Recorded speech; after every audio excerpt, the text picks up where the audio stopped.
آیت نمبر 195۔ تو ان کے رب نے ان کی دعا قبول فرمائی کہ میں تم میں سے کسی عمل کرنے والے کے کسی عمل کو ضائع کرنے والا نہیں ہوں، خواہ وہ مرد ہو یا عورت، تم سب ایک دوسرے ہی میں سے ہو۔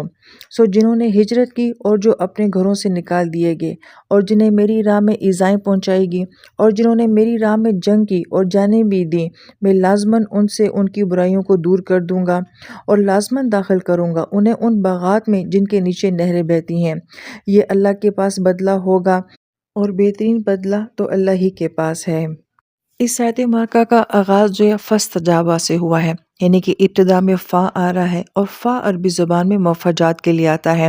جس کا معنی ہوتا ہے کسی کام کا فوراً ہو جانا۔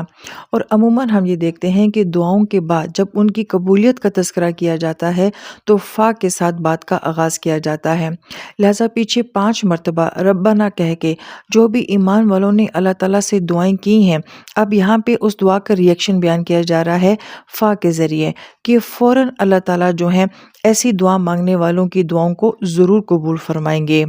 پھر یہاں پہ استجاب کا لفظ آ رہا ہے، جواب دینے کے لیے اجابہ کا لفظ بھی ہوتا ہے، مگر اجابہ اور استجابہ میں فرق کیا ہے کہ ایجاب میں ہاں اور نہ دونوں کے معنی ہو سکتے ہیں، لیکن استجاب کا مطلب ہوتا ہے کسی کو مکمل طور پہ ہاں کہنا، کیونکہ انسان بعض اوقات اللہ تعالیٰ سے وہ دعائیں مانگتا ہے جو اس کے لیے فائدہ مند نہیں ہوتی، تو اس کی دعائیں قبول نہیں بھی کی جاتی، لیکن جب یہاں پہ استجاب کہا گیا ہے تو پہلی بات تو یہ کہ یہ دعائیں قبول کر لی گئی ہیں۔ پھر استجاب کا لفظ جو ہے یہ باب استفعال سے ہے، اور باب استفعال کا معنی ہوتا ہے کہ کسی بات کا چاہنا۔ تو یہاں پہ کیا معنی بنا کہ اللہ تعالیٰ چاہتے ہیں کہ وہ اپنے بندوں کو جواب دیں، اپنے بندوں کی دعاؤں کو قبول کریں، وہ منتظر ہوتے ہیں کہ میرا بندہ مجھ سے مانگے، قدم اٹھائے تو میں اس کی دعاؤں کو قبول کروں۔ تو یہ خوبصورت معنی جو ہے یہ استجاب کے اندر پایا جاتا ہے۔ پھر اس کے بعد لہم کا لفظ آتا ہے۔ لہم جو ہے وہ گرامر کے لحاظ سے یہاں پہ جار مجرور بن رہا ہے، اس کو متعلق مقدم بھی کہا جاتا ہے، اور گرامر میں جب کسی چیز کو مقدم بیان کیا جاتا ہے، یعنی کہ جس چیز نے بعد میں آنا تھا اس چیز کو اگر پہلے بیان کیا جائے تو اس کی کچھ وجوہات ہوتی ہیں، تو یہاں پہ بھی ایسا ہی معاملہ ہے۔ تو وہ کیا وجوہات ہیں جس کی وجہ سے لہم کے لفظ کو پہلے لایا گیا ہے؟ تو جو پہلی وجہ بیان کی جاتی ہے اس کو تعجیل کہا جاتا ہے، ہماری اردو زبان کا لفظ عجلت بھی اسی سے ہی ہے، مگر یہاں پہ یہ کیا معنی دے رہا ہے کہ اللہ تعالیٰ کا شدید چاہنا، اس بات کی چاہت کا ہونا کہ میں جلدی سے اپنے بندے کی دعا کو قبول کروں، اس کو جواب دوں، تو اس لیے یہاں پہ لہم کو جو ہے وہ پہلے لایا گیا ہے، جس کو حدیث مبارکہ میں یوں بیان کیا گیا ہے کہ انسان جب اللہ تعالیٰ کی طرف چل کر آتا ہے تو اللہ تعالیٰ کی رحمت اس کی طرف دوڑ کر آتی ہے، تو گویا کہ اللہ تعالیٰ کی ذات کے ساتھ عجلت کا لفظ مناسب نہیں لگتا، تو یہاں پہ یہ ہے کہ اللہ تعالیٰ کی رحمتوں کا دوڑ کر آنا، اللہ تعالیٰ کا شدید چاہت کا ہونا کہ میں فوراً اپنے بندے کی دعا کو قبول کروں، تو اس لیے یہاں پہ لہم کو پہلے لایا گیا ہے۔ دوسری وجہ جو بیان کی جاتی ہے اسے تشویق کہا جاتا ہے، ہماری اردو زبان کا لفظ شوق بھی اسی سے ہی ہے، تو اللہ تعالیٰ براہ راست خود اپنے بندے سے خود مخاطب ہو رہے ہیں کہ میں نے تمہاری دعا کو قبول کر لیا ہے، اس لیے یہاں پہ لہم کو پہلے لایا گیا ہے کہ اللہ تعالیٰ کو شوق ہے اپنے بندے کے ساتھ براہ راست اس کی دعا کے قبول کرنے کا۔ تیسری وجہ جو بیان کی جاتی ہے اسے التوکید کہا جاتا ہے، ہماری اردو زبان کا لفظ تاکید بھی اسی سے ہی ہے، کہ اللہ تعالیٰ نے کیوں یہاں پہ لہم پہلے لایا ہے کہ اللہ تعالیٰ کے نزدیک یہ بندے بہت اہم ہیں، یہ اللہ تعالیٰ کے VIPs ہیں، کہ اللہ تعالیٰ کے اتنے خاص بندے ہیں کہ ان کی دعا کو فوراً قبول کرنے کے لیے اور اس کے اظہار کے لیے اللہ تعالیٰ نے لہم کا لفظ جو ہے وہ پہلے لایا ہے، کہ اللہ تعالیٰ نے بڑے شوق سے ان کے لیے، ان کی خاطر جو ہے ان کی دعاؤں کو قبول کر لیا ہے۔ اور چوتھی وجہ جو بیان کی جاتی ہے اس کو تخصیص کہا جاتا ہے، ہماری اردو زبان کا لفظ خاص بھی اسی سے ہی ہے، کہ یہ وہ خاص لوگ ہیں جنہیں اللہ تعالیٰ نے بڑے خاص انداز میں جواب دیا ہے، ورنہ تو اللہ تعالیٰ اپنی ہر مخلوق کو جواب دیتے ہیں۔ سورہ رحمان میں فرمایا گیا کل یوم ہوا فی شان، کہ اللہ تعالیٰ تو روز اپنی کسی شان میں ہوتے ہیں، مگر یہاں پہ اللہ تعالیٰ نے بڑے خاص انداز میں اپنے ان بندوں کو جواب دیا ہے۔ پھر لہم کے بعد ربہم کا لفظ آتا ہے، کہ پیچھے 5 مرتبہ انسان اللہ تعالیٰ کو ربنا ربنا کہہ کے پکار رہا تھا، تو یہاں پہ اللہ تعالیٰ نے جواب بھی کیسے دیا ہے کہ تمہاری دعاؤں کو تمہارے رب نے ہی قبول کر لیا ہے۔ اب وہ جواب کیا ہے جو اللہ تعالیٰ نے اس دعا میں اپنے بندوں کی دعاؤں کے بدلے میں دیا ہے؟ تو پہلی بات تو یہ کہ انسان نے پیچھے کیا دعائیں مانگی تھی کہ اللہ تعالیٰ ہمارے گناہوں کو معاف کر دیں، ہمارے گناہوں کو دفن کر دیں اور ہمیں آخرت کی رسوائی سے بچا لے، اور آپ نے جو اپنے رسولوں کے ذریعے ہم سے وعدے کیے ہیں وہ سب پورے فرما دیں۔ تو اللہ تعالیٰ یہ فرما رہے ہیں کہ میں کسی بھی عمل کرنے والے کے عمل کو ضائع نہیں کروں گا۔ اب الفاظ پر اگر غور کیا جائے، انی بے شک میں، یعنی کہ اللہ تعالیٰ فرما رہے ہیں کہ بے شک میں لا نہیں اضیع ضائع کروں گا۔ لا کے ذریعے جب نفی کی جاتی ہے تو کسی بات کی مکمل طور پہ جب نفی کی جاتی ہے تو وہاں پہ لفظ لا لایا جاتا ہے، جیسے کہ ہمارے کلمے میں لا الہ الا اللہ ہے کہ اللہ کے سوا کوئی معبود ہو ہی نہیں سکتا، تو لا کے ذریعے نفی کی گئی۔ اسی طریقے سے اللہ تعالیٰ فرماتے ہیں کہ یہ ہو ہی نہیں سکتا کہ میں اپنے بندے کے کسی عمل کو ضائع کر دوں۔ پھر یہاں پر پہلا لفظ جو ہے وہ عمل لایا گیا ہے کہ جو بندہ کام کر رہا ہے وہ ہونا عمل چاہیے، اور عمل کیا ہوتا ہے؟ جس میں انسان کی نیت، ارادہ شامل ہوتا ہے، اخلاص شامل ہوتا ہے۔ تو اگر وہ عمل کرنے والا ہے تو پھر کسی صورت میں وہ ضائع نہیں ہوگا۔ پھر اس کے بعد عاملین کا لفظ آتا ہے جو کہ فاعلین کے وزن کے اوپر ہے، اور اس میں فاعل کے اندر ایکٹیو عمل کا ہونا، ایکٹیو فعل کا ہونا پایا جاتا ہے، یعنی کہ انسان جو بھی عمل کرے، جس طرح کا بھی عمل کرے، کسی بھی قسم کا عمل کرے، مگر وہ عمل کرنے والا ہو، ایکٹیو عمل کرنے والا ہو۔ بڑی پیاری بات علماء کرام فرماتے ہیں، یہاں پہ اس عمل کا سائز نہیں بیان کیا جا رہا، اس کی وسعت نہیں بیان کی جا رہی، اس کی گہرائی نہیں بیان کی جا رہی، بس یہ کہا جا رہا ہے کہ جو تم سے عمل ہو سکتا ہے وہ عمل تم کرو، اور اس عمل کو تم کمزور نہ سمجھو، اس کو تم معمولی نہ سمجھو، بس تمہیں ہر وقت کچھ نہ کچھ عمل ضرور کرتے رہنا چاہیے۔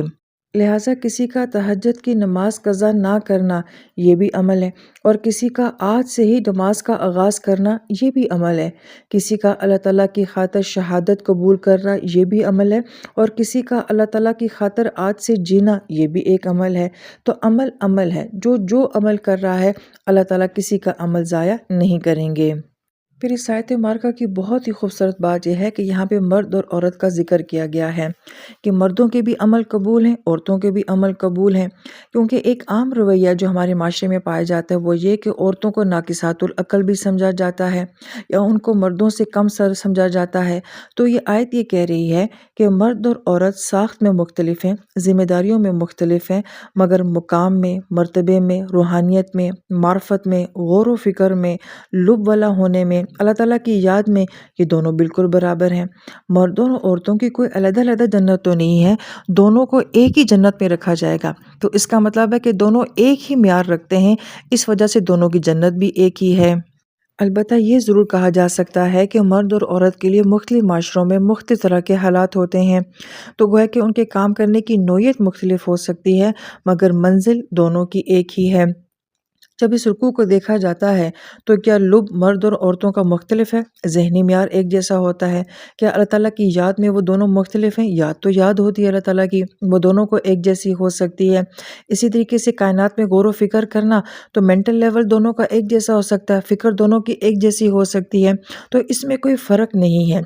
یہی وجہ ہے کہ سورہ ال عمران میں مریم علیہ السلام کا بھی ذکر کیا جاتا ہے، جن کے پاس وقت کے نبی زکریا علیہ السلام آتے ہیں، اور وہ مریم علیہ السلام سے پوچھتے ہیں کہ آپ کے پاس یہ پھل کہاں سے آتا ہے۔ اس سے مریم علیہ السلام کی روحانیت کا مقام پتہ چلتا ہے، اور پھر ان کے جواب سے زکریا علیہ السلام کو یہ خیال آتا ہے کہ اگر ان کو بے موسم پھل مل سکتا ہے تو پھر میں بھی اللہ تعالیٰ سے بے موسم اولاد کیوں نہیں لے سکتا ہوں۔ تو گویا کہ یہاں پہ موٹیویشن ایک عورت کی روحانیت بن رہی ہے جو کہ وقت کے نبی سے دعا کروا رہی ہے۔ تو روحانیت میں، مقام میں کوئی فرق مرد اور عورت کے درمیان میں نہیں ہے۔ پھر اس کی ایک اور مثال یہ دی جاتی ہے کہ آسیہ علیہ السلام ہیں،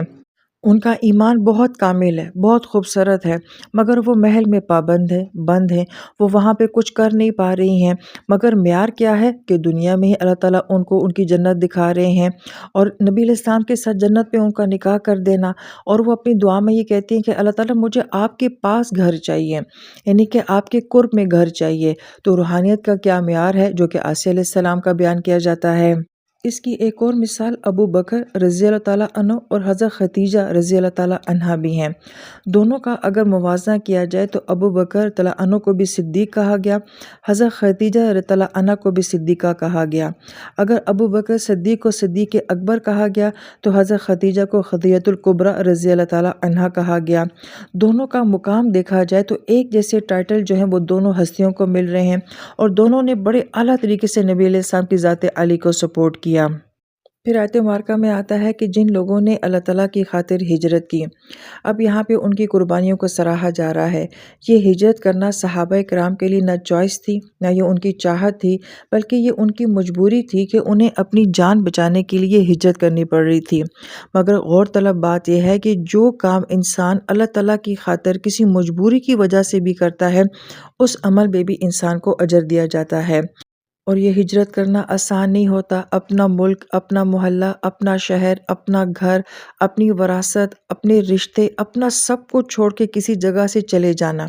ہمارا بستر چینج ہو جائے نا تو ہم یہ کہتے ہیں کہ ہمیں کسی کے بستر کے اوپر نیند نہیں آتی، مجھے اپنے گھر کے علاوہ کسی کے گھر میں نیند نہیں آتی۔ ایون ہم کسی دوسری کی چیز استعمال کرنے میں کمفرٹیبل نہیں ہوتے کہ ہمیں اپنی چیز کی عادت ہوتی ہے۔ تو یہ وہ لوگ تھے جو کہ اپنا سب کچھ ہی چھوڑ کے جو ہے وہ ہجرت کر رہے تھے۔ پھر کہا کہ وہ اخرجوا من دیارہم، وہ جو اپنے گھروں سے نکال دیے گئے، خود نہیں نکلے، اپنی مرضی سے نہیں نکلے، بلکہ نکال دیے گئے ہیں۔ اور اپنا گھر چھوڑنا کتنا مشکل کام ہے۔ اب یہ نہیں تھا کہ کوئی بہت بڑی شہزور منگوائی ہے، اس میں سارا سامان جو ہے وہ شفٹ ہو رہا ہے اور سارے بندے مل کے جو ہے وہ شفٹنگ کر رہے ہیں، اس کو بڑا انجوائے کر رہے ہیں۔ منظر یہ بیان کیا جا رہا ہے کہ انہیں زبردستی ان کے گھروں سے جو ہے وہ نکالا جا رہا ہے، سب کچھ پیچھے رہ گیا ہے، بے سر و سامانی کی حالت میں یہ لوگ اپنے گھروں سے نکالے جا رہے ہیں۔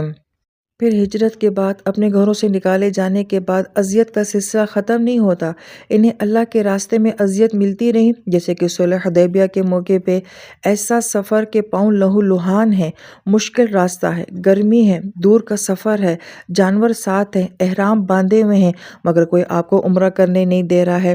اور اس وقت میں جو جانور ان کے ساتھ تھے انہیں وہاں پہ قربان کیا گیا، گوشت مکہ پہنچایا گیا، دشمن آپ کا جانور کھا رہا ہے اور آپ کی قربانی کا گوشت کھا رہا ہے۔ اور اس وقت میں صحابہ کرام کے پاس جو جانور ہوتے تھے یہ ان کی کل انویسٹمنٹ ہوتی تھی، اسی پہ سواری کرنی ہے، اسی سے خوراک بھی لینی ہے، اسی کو خریدنا اور بیچنا بھی ہے، گویا کہ ان کا کل سرمایہ یہ جانور ہوتے تھے۔ مگر انہوں نے یہ اذیت بھی برداشت کی کہ ان کا مال جو ہے وہ کافر مکہ میں بیٹھ کے کھا رہا ہے اور ان کو عمرہ کرنے کی اجازت بھی نہیں دی جا رہی، لہٰذا ان کی قربانیوں کے ساتھ تو یہ سب کچھ ہوا، ہمیں دین بڑی آسانی سے ملا، ان کی قربانی کافر کھا گئے اور ہم اپنی قربانی خود کھا جاتے ہیں۔ اور اس پر مزید یہ کہ ہجرت بھی کر دی، گھر بھی چھوٹ گیا، رشتے بھی چھوٹ گئے، وطن بھی چھوٹ گیا، پھر اذیتیں بھی جاری ہیں، اس کے ساتھ ساتھ جنگیں بھی لڑنی پڑ رہی ہیں، قاتلو لڑے بھی ہیں، قتلو شہید بھی کر دیے گئے ہیں، جو غازی بھی ہوئے ہیں تو جسموں پہ کتنے زخم لے کے، کتنی معذوریاں لے کے، تو دونوں طرح کے معاملے بیان کیے گئے ہیں، لڑے بھی ہیں اور شہید بھی ہوئے ہیں۔ تو جنہوں نے دین کی خاطر اتنی قربانیاں دی ان کے لیے کیا ہے؟